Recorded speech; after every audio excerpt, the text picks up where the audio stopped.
Very interested in knowing how many hours of sleep you got last night. I don't know, about 5 or 6, I think. 5? I don't know. I feel like we know part of the answer to this because you were trapped in Westworld for a while. But how? I mean, on a regular day for you, are you sleeping? You're not sleeping a lot, right? Oh, geez, do I look that bad? No. You look great. Oh, but thanks. we just imagine with the amount of responsibilities, with the amount of, with what you've got going on, do these problems still keep you up at night, or do you think we're on our way to solving them? Well, right now the only things that are really stressing me out in a big way are AI, obviously. That's like always there. And I'm working really hard on Tesla Model 3 production. We're making good progress, but it's hugely hard work. But those are the two most stressful things in my life right now. At what time do you get up normally in the morning? For me, it's usually about 7. 7, okay. But I go to bed late, so usually I go to bed around 1 a.m. or so. 1 a.m. Yeah. And you start the day with a real breakfast, or just with a coffee, or with a water? That also varies a lot. I think it's probably true that having a good breakfast is a good idea, but usually I don't have time for that. So sometimes it's made for me, but probably half the time I don't have any breakfast. I had to have like coffee or something like that. And a Mars bar with it? Mars bar, sure. And I'm trying to cut down on sweet stuff. So, but I think I probably should have like an omelet and a coffee or something like that. That seems like probably the right thing. And sometimes I do have that. Okay, so you're CEO of 2 companies. You're chairman of Solar City. Talk about time management. How on earth do you do this? Well, do you get any sleep? Yeah, sometimes not enough. Sleep is really great because I find if I don't get enough sleep, then I'm quite grumpy. Obviously, I think most people are that way. And also, I try to sort of figure out what's the right amount of sleep, because I found I could drop below a certain threshold of sleep, and although I'd be awake more hours and I could sustain it, I would get less done because my mental acuity would be affected. So I found generally the right number for me is around 6 to 6.5 hours on average per night. That's not too bad. Yeah. Right. And any other tips on... That is an average, though. Right. Any other tips on just managing to run 2 companies simultaneously? I mean, do you find, I know you're up here Monday, Tuesday. Is it all Tesla when you're up in Silicon Valley and all SpaceX Wednesday, Thursday? Having a having a smartphone is incredibly helpful because that means you can do email during interstitial periods. Like if you're in a car, you're walking in the bathroom, everywhere. You can do email practically when you're awake, and so that's really helpful to have email for SpaceX and Tesla integrated on my phone, and then it's just you have to apply a lot of hours to actually working. So the way I generally do it is I'll be working at SpaceX on Monday, and then Monday night fly to the Bay Area,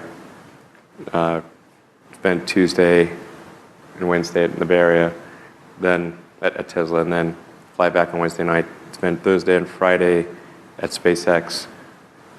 In the last several months, then I would fly back here on a Saturday and either spend Saturday and Sunday at Tesla or spend Saturday at Tesla and Sunday at SpaceX. And where do the boys fit in? You have 5 sons.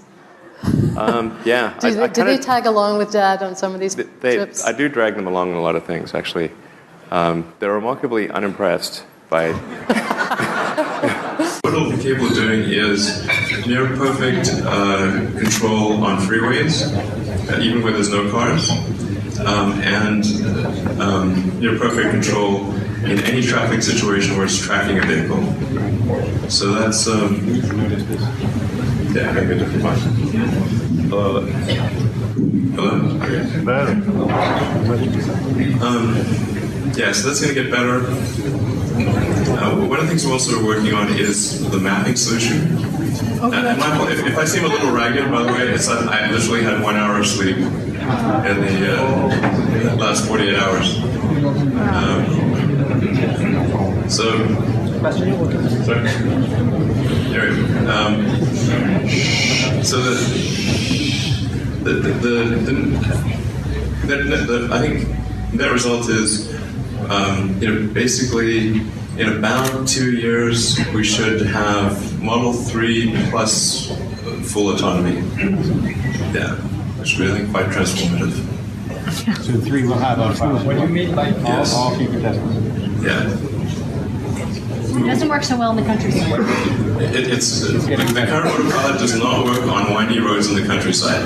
White lines, really good. What do you mean by full autonomy? Yeah, full autonomy, yes. We got autonomy? No human intervention required. Okay.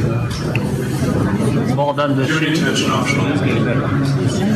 Parce qu'à Fontainebleau, c'est ça. Probably 2 years, worst case 3 years. That's a different. Regulatory approval is a separate track. But in terms of if it being technologically done, it's in the 2 to 3 year time frame.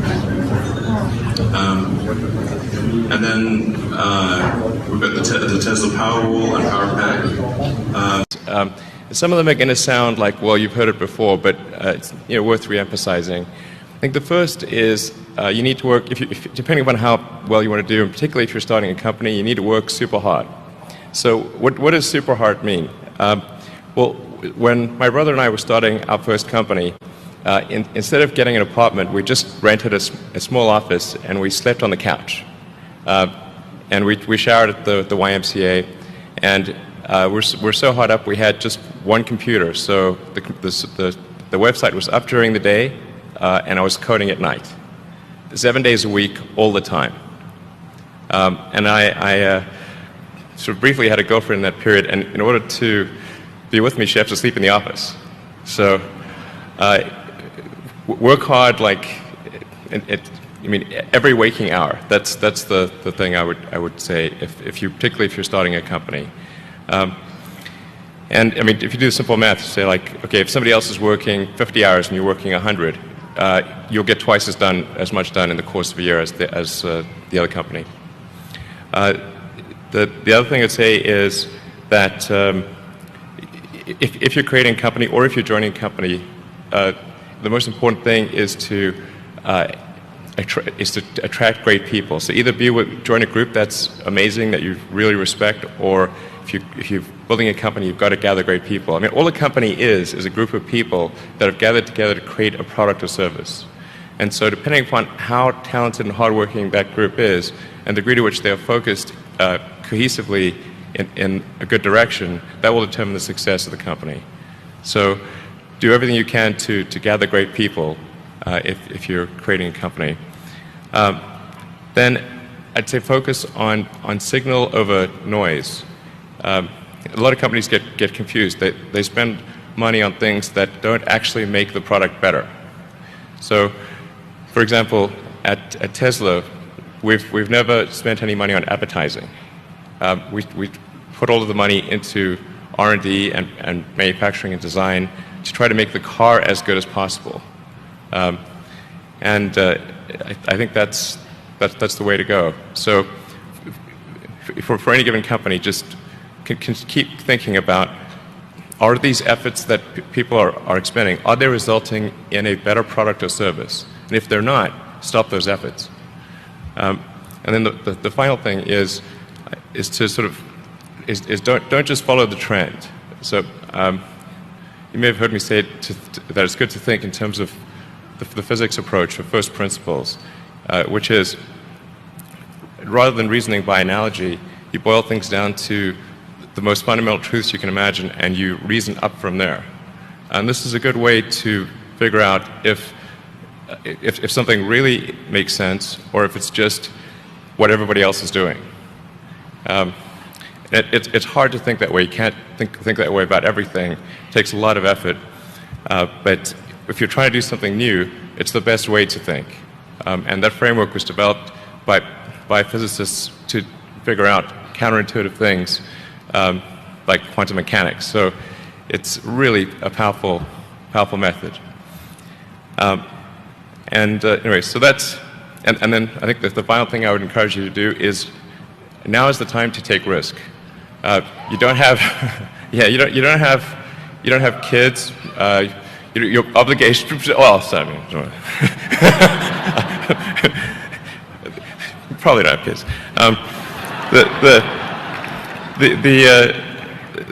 But as you get older, your obligations increase. So and once you have a family, you start taking risk not just for yourself, but for your family as well. It gets much harder to do things that might not work out.